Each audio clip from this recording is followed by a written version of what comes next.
মালয়েশিয়াতে যাওয়ার পরে পারমিটের আ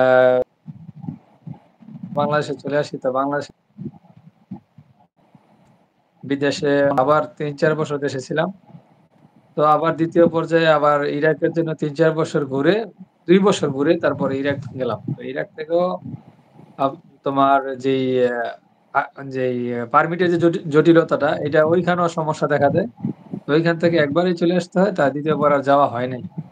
তো এইজন্য চিন্তা করলাম যে আসলে ইউরোপে গেলে হয়তো সেটেল হওয়া যায় বা অনেক লং টাইম যে আসা যাওয়ার একটা প্রক্রিয়া।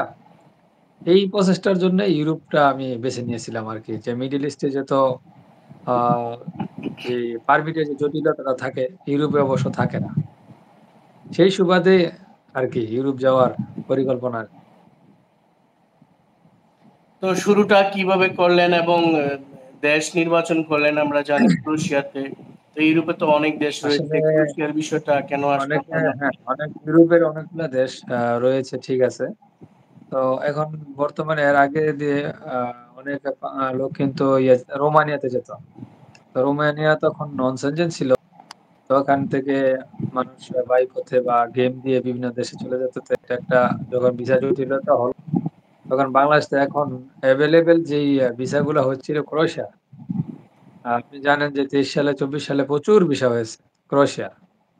মানে একটা কি বলবো এটা একটা বাংলাদেশের জন্য খুব একটা যুগান্তকারী মানে এখন ইউরোপের জন্য খুব সহজ একটা ওয়ে ছিল। কিন্তু এরকম কোন দেশে এরকম লোক যায়নি ক্রোয়েশিয়ার মতন।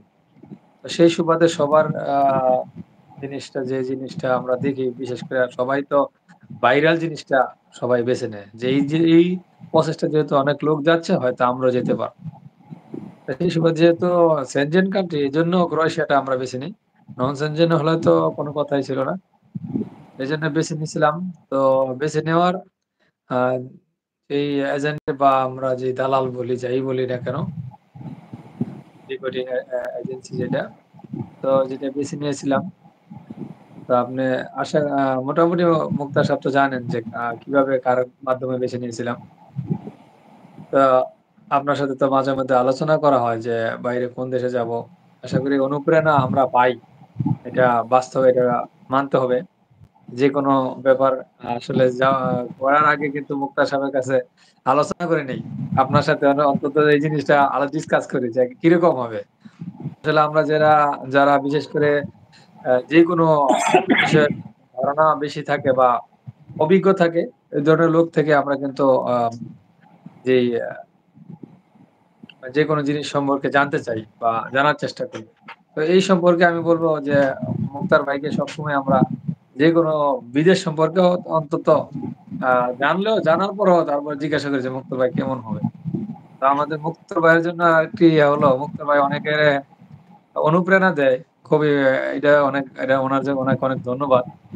উনার অনুপ্রেরণা অনেক মানুষ ইউরোপে গেছে। যদিও মুক্তার ভাইয়ের একটা আশা যে একসময় ইউরোপে যাবে। কিন্তু উনার স্বপ্ন যদিও আছে বা ছিল বা স্বপ্ন পূরণ হয়নি। ইনশাআল্লাহ আশা করি আমরা যে একসময় টুডে এন্ড টুমরো পূরণ হবে। তো সেই সুবাদে মুক্তার ভাই আমাদেরকে অনেক অনুপ্রেরণা দেয়। যেকোনো দেশের সম্পর্কে জিজ্ঞাসা করলে যে ১০ মিনিট বা ৫ মিনিট ভাই দেখতেছি, জানতেছি। যা না জানলে হয়তো জেনে আমাদেরকে বলার চেষ্টা করে যে ভাই এই দেশটা এরকম। এইজন্য ধন্যবাদ। তো আমরা যে এজেন্টের মাধ্যমে ভিসাটার জন্য এপ্লাই করি। তো ৩ মাস পরে ৩ থেকে ৬ মাসের মধ্যে সে একটা কাগজ দিয়েছিল যে এটা পারমিট আসছে। আচ্ছা, কিভাবে কি, কি পারমিট আসছে? ডকুমেন্ট লাগে? শুরুতে কি, কি ডকুমেন্ট লাগে বা আপনার শুরুতে কাছে দালাল যেই বা এজেন্ট আপনার কাছে কি, কি ডকুমেন্ট চেয়েছিল শুরু থেকে? আসলে ডকুমেন্ট বলতে গেলে তেমন ইউরোপের জন্য তেমন কিছু লাগে না। হয়তো পাসপোর্টের স্ক্যান কপি আর হচ্ছে পুলিশ ক্লিয়ারেন্স আর ১ কপি ছবি। এই ৩ টা জিনিসই লাগে। আচ্ছা, তো তারপরে বলে যান। তারপরে যখন দিলাম তো ৬ মাসের মধ্যে একটা আ অনলাইন কপি আমাদেরকে দেখাইছিল। দেখানোর পরে ফার্স্ট টাইম সে টাকা চায়নি।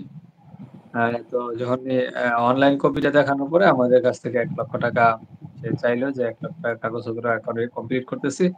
অনলাইনে আপনাদের হয়ে গেছে।